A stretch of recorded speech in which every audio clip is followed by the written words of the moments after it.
Hello and welcome back to another episode of A Method to the Madness, the fortnightly podcast where we discuss, analyse and otherwise ponder our favourite films and television.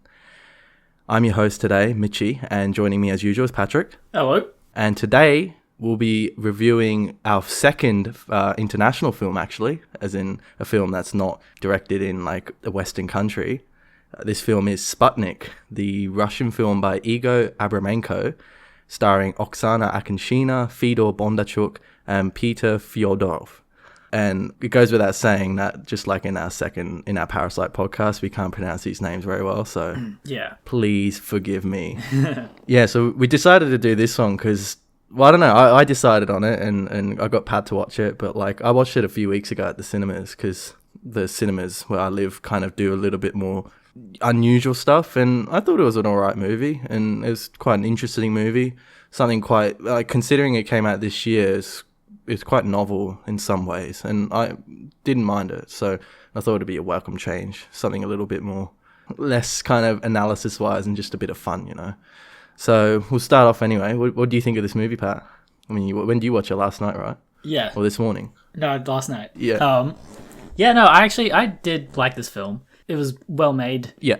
Good looking. Yeah, it was, yeah.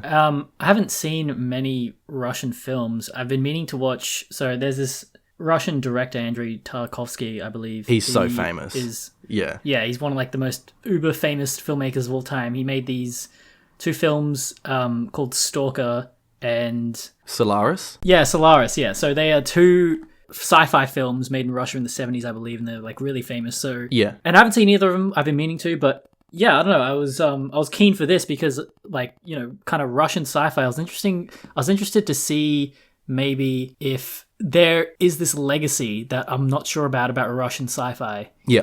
So yeah, I know. I was pretty keen to watch this. And well, first off, I'm a huge fan of like gross like body horror alien movies. Yeah. There's just something about that's been imbued into our culture subconscious about stuff, aliens and stuff from space is like usually invasive and gross. Yeah. And I think that stems from like movies like The Blob and Alien, Ridley Scott's Alien, that something about organic horror is the home of science fiction horror. Yeah.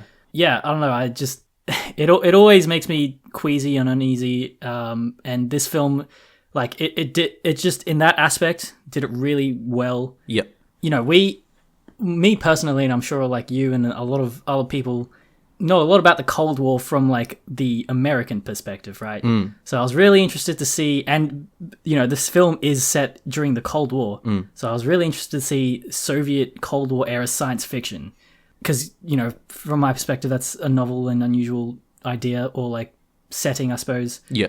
And yeah, I was just never really experienced that. So from that perspective, it was really interesting. Yeah. Fair enough. Yeah. What about you? I thought it was a great film. Like I know I recognize that it's not an impressively like amazing film. You know, we've certainly reviewed films that are a lot more worthy to be titled as a film as opposed to this. But it's entertainment, right? And I thought, and I kind of wanted to do it just because it's nice to just throw in a movie here and there that's kind of like, oh, you know, it's not really much to talk about it, but we'll do it anyway. Sort of like a Drive, when we did Drive. Like a lot of that was just, it was a good movie to watch and beautiful movie, but in terms of its depth and stuff, it's not a great deal. I mean, this even less so than Drive. But I loved it. Like the first time I didn't enjoy as much, but then when I watched it the second time, for some reason I just enjoyed it a lot more. Just the plot made a lot more sense, even though there wasn't much of a plot to follow. But I did manage to follow it a bit more in the second time, and I love the cinematography. This movie is so drab, it's so grey. There's like fuck all color in it at all, and it really builds tension very well as well. And I love the alien. I thought the most unique aspect of this was the fact that the alien actually developed a symbiotic relationship with the host. And generally what happens in these alien body horror movies is that the alien just ends up killing the humans, right? But which obviously this alien does. It kills the enemy humans. But in terms of its host, the cosmonaut that comes back from space, he actually benefits from the alien, and they generate this symbiotic relationship, you know. And we don't usually have that. Like even like Venom in Spider-Man, like he's meant to be this alien from space who is trying to form a symbiotic relationship. Like if you remember in Spider-Man 3, they're like talking about symbiosis and stuff, but it turns out he ends up really being a parasite and kind of torments his host in some way. And that's what I quite enjoyed about this film. I thought it was an interesting aspect of it. And the fact that he also kind of lived vicariously through the alien as well when he was unconscious. I thought that was quite interesting.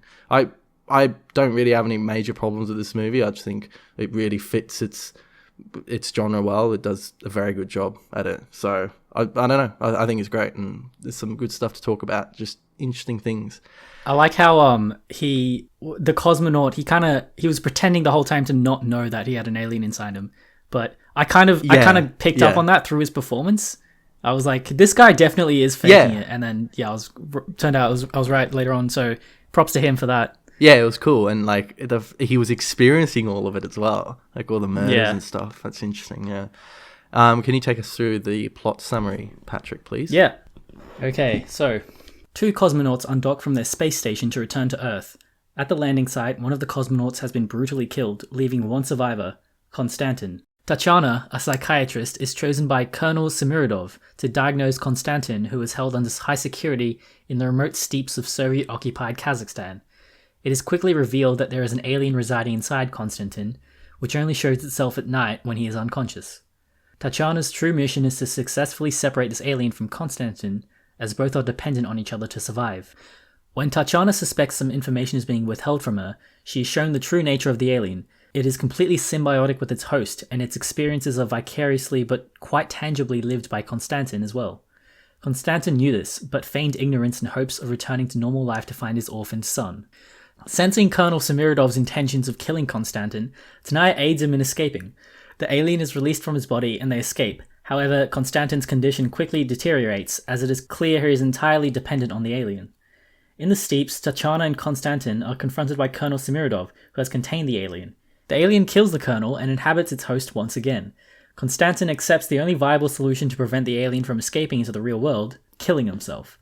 Tatiana fulfills her promise by adopting Konstantin's son after it is revealed that she was an orphan herself. Yeah, we're not really sure how to pronounce Konstantin. Just, yeah. Konstantin. Bloody hell. Russian's cool. Yeah, it is cool. It's an interesting language, yeah. It's almost like they mutter it, like, even if I knew how to speak it. That's what every other language seems, though. Like, if you don't know it, it seems... You reckon? Yeah, I suppose. But Russian even more so. Like, when I listen to, like, German or French, it's kind of more clear. Yeah, but you know some words, though. Maybe, yeah. I don't know any French. But yeah, I don't know. It's cool, though. Yeah. So, this movie is... it was actually distributed by Sony, interestingly. Okay. Which I don't quite understand, because it's like fully Russian made, and it was funded by a Russian company. When I mean company, I mean the Russian government, because basically it's still communist over there. It hasn't really changed and everything's still run by the government. But it ended up being very successful in Russia. So it was the most streamed movie on Russian Netflix, otherwise known as More.tv, or I don't know, M-O-R-E, could be More or some shit, but I looked it up. It's literally Netflix, but it's Russian. Yeah, okay. In the last 2 years, the most streamed movie. So I don't know how much they fucking release movies in Russia, but obviously not that much. And it was actually reasonably successful in Western civilization as well. It's the 5th most rented film on Apple TV the weekend it was released. So, you know, it's not something that's kind of like gone under the radar and no one's heard about it. It's something that is kind of getting reasonable acclaim and recognition across the world. Right. Which is good, because it's not something that happens too often with Russian movies, I feel, because I cannot name another Russian movie until you told me about Solaris. So it's pretty interesting how there are characters in this that are very critical of like communist Russia and the Soviets, you know. Yeah, well, that was one of the things I wanted to discuss, is that this movie, one of the things I loved about it, it really does a good job of showing you what communism was like, even though you're not living a normal communist life in this movie. Like, this doesn't follow a family and living in Moscow or something. It's out in the steppes of Kazakhstan. There's only like 3 characters. It still does a reasonably good job at discussing that kind of thing. So this movie's set in November 1983, and that's a point of time during the Cold War which was actually quite heated. So there was a bit of a drop-off. About 5 years before that, we had the Brezhnev era, which he was a leader of Russia, the equivalent of Stalin, but obviously in the 70s. Brezhnev was quite a nice guy. He didn't really care too much about communism, and people kind of realized then that, you know, communist is not the right way to go.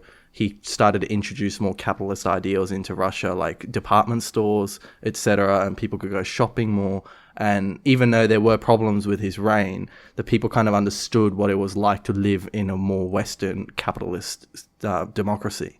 And then this new guy came along after him called Andropov, and this is when, in 1983, when this movie is set, he would have been in charge at this, you know, at that time, and he was the complete opposite. He wanted to kind of go back to the hardcore ways again, and because Ronald Reagan, as well, at the same time in the US, provoked the Russians, the Cold War just ramped up again in the 80s, and it got quite heated at that point in time, and the Soviets were like under shit because like they just had this Polish revolt like a couple years before that, and they were in the midst of the war with the Afghanistanis, and they were getting fucked up by them, and it's just not a really good time for the Soviet Union. And as a result, the communist ideals were trying to bring back the ways of, like, you know, the old communist ideals from the 50s and 60s when it was more hardcore.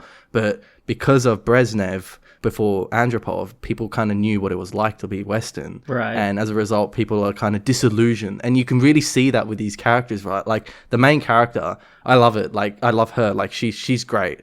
Tatiana, I love the fact that firstly it's a female lead, because obviously it's 2020 and it's important to have female leads and, you know, not have male leads all the time. But it's just such a Russian thing to do, because they've always had this ideal of, like, the idea of feminism and sexism has not really been much of a contentious issue in Russia as it has been in most Western countries. They actually do hold their women, have always held them in high regard in society. Like, for example, they let them fight in World War II as soldiers, you know, which we never did. And it's just great that there's a lead female character, and she's just such a great character too, like really solid. And she's the only compassionate character in the whole movie too. Yeah, she is, yeah. But she's also really intelligent too. Yeah. And she understands what the system is like. Like right at the start, she's like, "Do you want me to sign this non-disclosure agreement?" And you know, the colonel's kind of taken aback, like, "What are you on about?" And he you know, because she knows that she obviously doesn't believe any of that shit, but she knows that she kind of has to follow it. And it just really highlights like the opinion of the Russian people of communism by that point of the Cold War. Yeah. They were kind of just getting sick of it. I had no idea about that context. That is super cool though. That does make the movie feel a lot more real. And even the colonel to some extent, because like at the start, she's like, "Oh, is that an order that I have to come with you?" And he's like, "Oh, I don't believe in orders. They're not effective for highly intelligent people." And again, it just seems like the colonel's kind of disillusioned by the way communism works. Communism was traditionally like very authoritarian, and you just had to do what you said. You never questioned anything. And yet he's still driven by the cause to satisfy his superiors, but he kind of understands that the methods in which communism works is kind of obsolete and doesn't work too well anymore. Right.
Is there something about the motivations of the scientist guy, about how all he cares about is like prestige? Oh, Riggle or Rigel or whatever, the guy with the glasses. Like, does that possibly have something to do with the ideologies left over from like the space race or something in the 60s? Yeah, it could have been. I mean, yeah, I suppose so.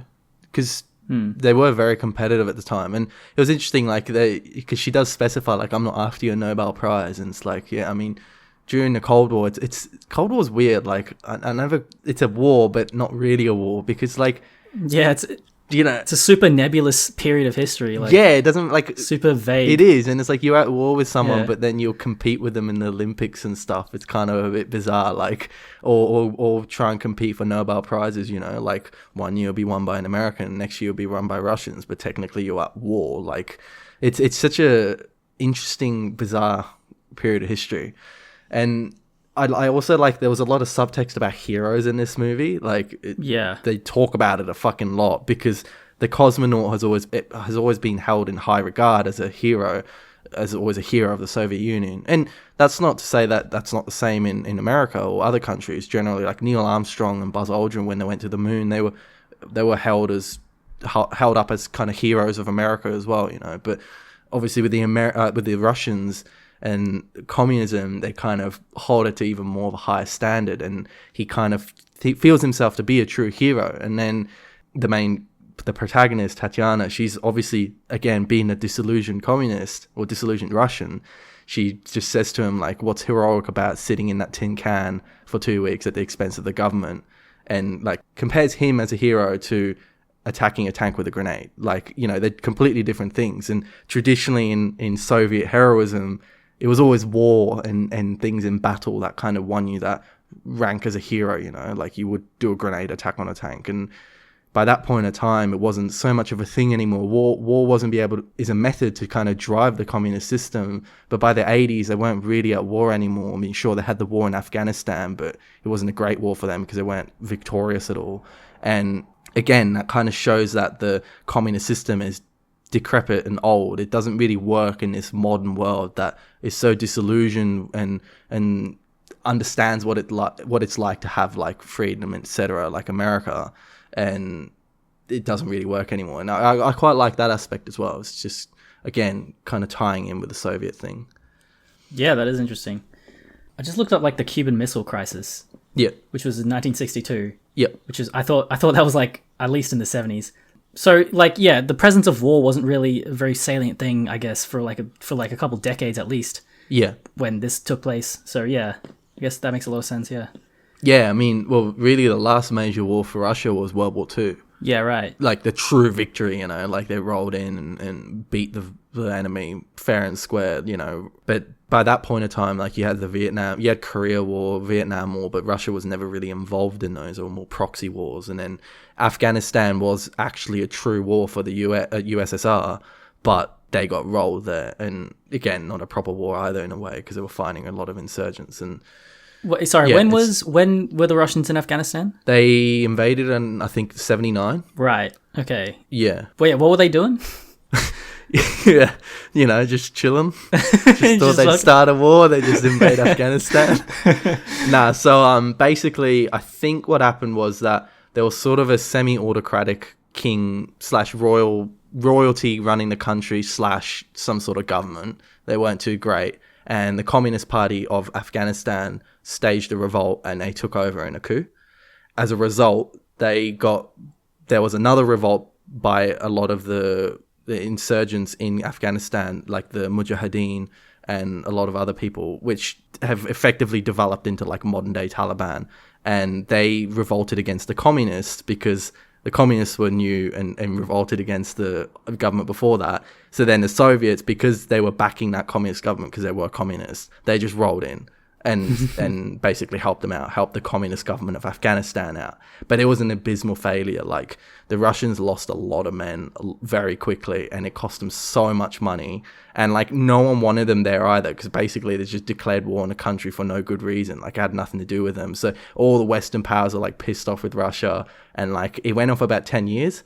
And that's a major reason why the Soviet Union collapsed, is because of the Afghan war. Because it cost them a lot of money. Interesting. Apparently, they were spending about 70% of the national budget on military stuff. As opposed to, like, what would have been a more sensible way to spend that. Well, Australia spends about 1% or 2%. Right. Okay. Yeah. Yeah. Okay. I see. See the pretty big difference. Yeah. Yeah. Like, that's the fact that they didn't really have any skin in that game, yet they decided to go to war anyway. That's an interesting, like, case of, I guess you could make a connection of, like, that kind of arrogant bravado reflected in that the main cosmonaut dude, Konstantin. Yeah. And his desire to be sort of adored and become a hero. Yeah. Maybe.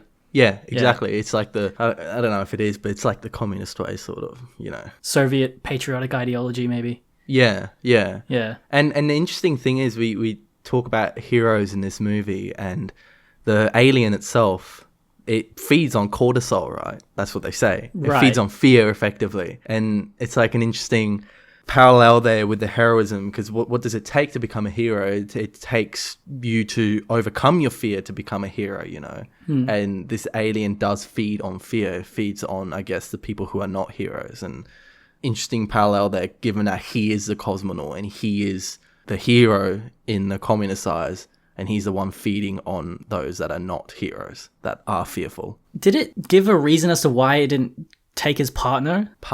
Well, I can't remember. I think there was a part in the movie where they explained why it chose him instead of his partner, like the alien.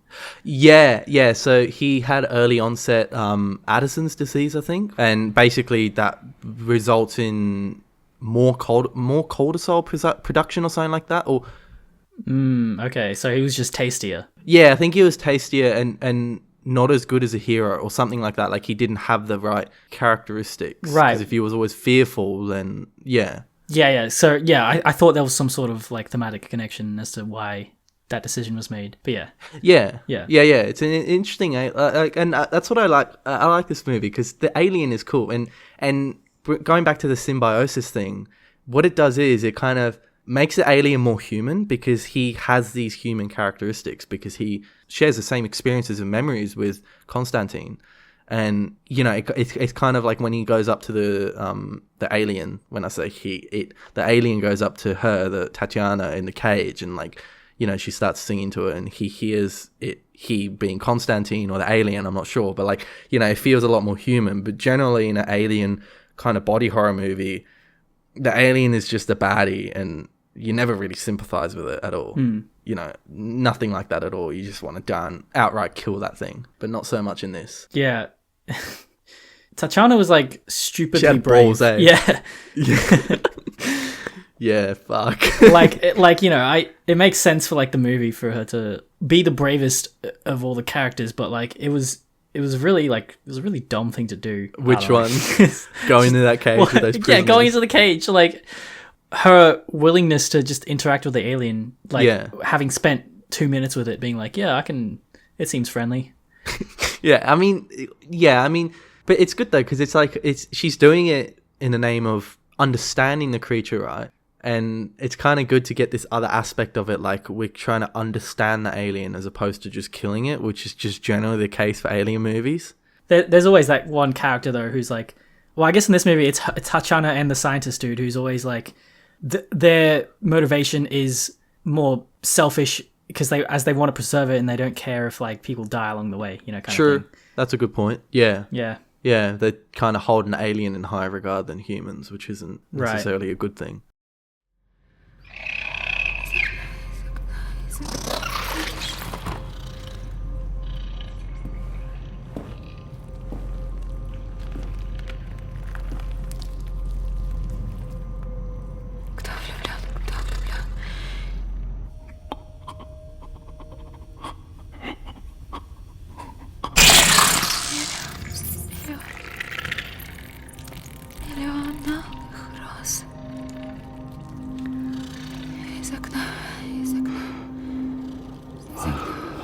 Адаптируется. Теперь у него есть слух.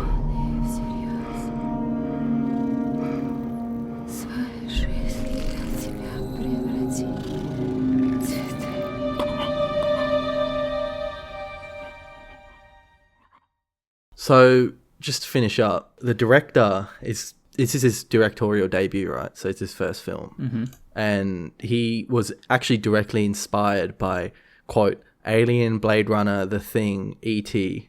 And he said that the 80s was a golden era for great sci-fi. that's what directly inspired him to make this movie. And you can see a lot of connections between this and Alien to some degree, I suppose, in the very vaguest sense that it's an alien body horror. But he believes that Russians, because Russian filmmakers, I don't really know much about Russian film, but I don't think it's super prevalent like Hollywood or anything like that. I can't imagine it is. And he believes that Russian filmmakers haven't quite defined their own version of sci-fi yet. And he says that most of the past Russian sci-fi movies, even the famous ones, are just relying on American blueprints, basically. So, for example, apparently, and Tarkovsky said this himself, Solaris is basically just a Russian version of 2001: A Space Odyssey. He didn't like Space Odyssey 2001 by Kubrick, so he's like, oh, I'll make my own one. That's the mentality behind Solaris. Right. So Abramenko is I don't know, he said he's trying to make his own like kind of genre, I suppose. And it'll be interesting to see what he produces next, because apparently he's got some ideas of an AI film next. It'll also be Russian as well. And I enjoyed this film reasonably well, and I think hopefully his next one will be good. Right. Yeah, I like the spirit. Yeah. Like the fact that he is trying. Although it's funny that you mentioned that like all those films that he listed off as his inspirations are all Hollywood films. Like, Yeah. he's trying to True. trying to create an identity for Russian sci-fi, and he's. But I mean, it's not his fault that those are the good sci-fi films. Like, Yeah. but yeah, I mean, yeah, you fucking go for it, dude. Please, like, give your nation a unique cultural identity with your sci-fi films. Yeah, it'd be interesting to see. I think this felt pretty Russian. Yeah, it did. That's all that matters then. Felt Russian. And and the reason why it's so anti-communist is because he was basically born like after the Soviet Union collapsed, which, like you said before, like it's such a weird thing. Like they really are anti-Soviet in this, like, and it's not like, I know the Soviet Union collapsed, 30 years ago, but so like Chernobyl. Have you seen Chernobyl? The HBO some of series? it. Fuck, you got to get on that, eh? Yeah, I will. It's like, apparently it's like the highest rated TV show on IMDb with like Breaking Bad. Okay. Is Breaking Bad the highest rated show on IMDb? I don't think it is. It's like in the top 5. Oh, okay. There you go. I mean, Planet Earth 2, I think, is number 1, but yeah, I don't know. I mean, but anyway, but Chernobyl, it got slammed in Russia by the critics there because it's like super anti-Soviet, supposedly, even though all it was doing was mostly telling the truth, and it's bloody accurate too. But they were saying like it's a slander, and apparently Russia are making their own version of Chernobyl now, and it's centered around a conspiracy theory that a CIA agent started the disaster that caused the disaster. That sounds pretty interesting. Yeah, it sounds like it's going to be good, but Yeah. it sounds more like fiction than non-fiction. As long as you can identify that, then just it sounds like a good time. Yeah, but they're making it as though it's non-fiction. That's the problem. No, all the Russian people just need access to the same information we have. It's not that hard. Just Well, they do. They do have access to it. Well, apparently, like, Chernobyl was super popular in Russia. Right, yeah. So all the critics, which were, like, affiliated with private companies that were basically funded by the government, they're the ones that are like, oh, fuck this, it's shit. But apparently, like, the viewing of Chernobyl was just great in Russia. They loved it. Oh, they really wanted it. That's cool as. Yeah. Yeah. People don't give a shit. And, like, and again, like, Sputnik says the same thing. It was very well watched in Russia. And I mean, I haven't seen any reviews by any government organizations in Russia of Sputnik saying it's anti-communist, but obviously the people like it, and the people don't give a shit about it being anti-communist at all. So again, it just signifies the same thing I've said before, that, like the Soviet Union, people were just sick of it, and people have moved on, and they like the way it is now. Yeah, rock on, Russian people. Oh yeah, I forgot to ask, man, what is Sputnik? It's the first thing to go into space ever. Yeah, right, okay. The first satellite that the Russians sent out. The sphere with the little pointy bits off it. Yeah, Billy Joel says it's one of the things, and we didn't start the fire, so I'm assuming it was something important. Yeah, it is in the lyrics of that song. Yeah. Along with, I'm pretty sure, fucking Brezhnev or something like that. Yeah, and Doris Day and Harry Truman. That's a good song. It is a good song. It's a great song. Yeah. Cool. That's why I like the film. I don't know if I've convinced you a little bit. But No, you actually have. it's good. It gives me good, like, as someone that, I've always been a little bit interested in history, and there's a little bit more historical context, but in a very subtle way. It's not obvious. Yeah. Yeah. No, yeah, I know fuck all about history, so now having this context, it is actually pretty interesting. Yeah. Yeah, cool. Anyway, that wraps that up. Have you got any recommendations for people? Yeah, so there's a 2018 movie called Life, which is... Fuck off. That's my recommendation. No. Oh my it's God. too bad. So, have you seen it? No, I haven't, but it's got Jake Gyllenhaal in it, right? Yeah, and Ryan Reynolds. Okay, but Life is same kind of gross body horror sci-fi film, squishy organic aliens going into orifices in people. Yeah, it makes me queasy. Really? And it's very, very kind of similar. Yeah, okay. I should have known that because I was meant to recommend that, but Pat stole my recommendation. It'd be like that. Yeah. Well, if you want to hear more about aliens, listen to our The Thing podcast. That's all I can recommend. Wait, actually, was Life 2018? No, it's 2017. Sorry, I was okay, looking at 'cause it I when just you looked said up- that, and I didn't even bother correcting you. I looked up Life 2018 and it's some sort of like Korean medical drama. 2017. I was like, what the fuck? Yeah. Okay, yeah, sorry. Also distributed by Sony. Interesting. Oh, there you go. Conspiracy. Yeah. And so was Venom. Ooh, I haven't seen that though. That's shit, isn't it? Yeah, it's pretty garbage.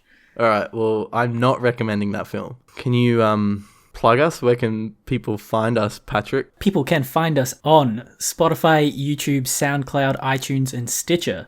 You can visit our website at amttm.com and follow our Facebook and Instagram links through there. If you have any questions, queries, insights, criticisms that you'd like to send to us, you can at mail@amttm.com. We are part of a network of media critique and analysis.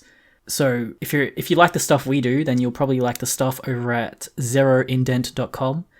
Cool. And what are we doing next time? Okay, so next week we are doing the 2010 film The Social Network, directed by David Fincher and written by the legendary Aaron Sorkin. I'm super excited to do this. Starring Jesse Eisenberg. Yeah. What do you think of him?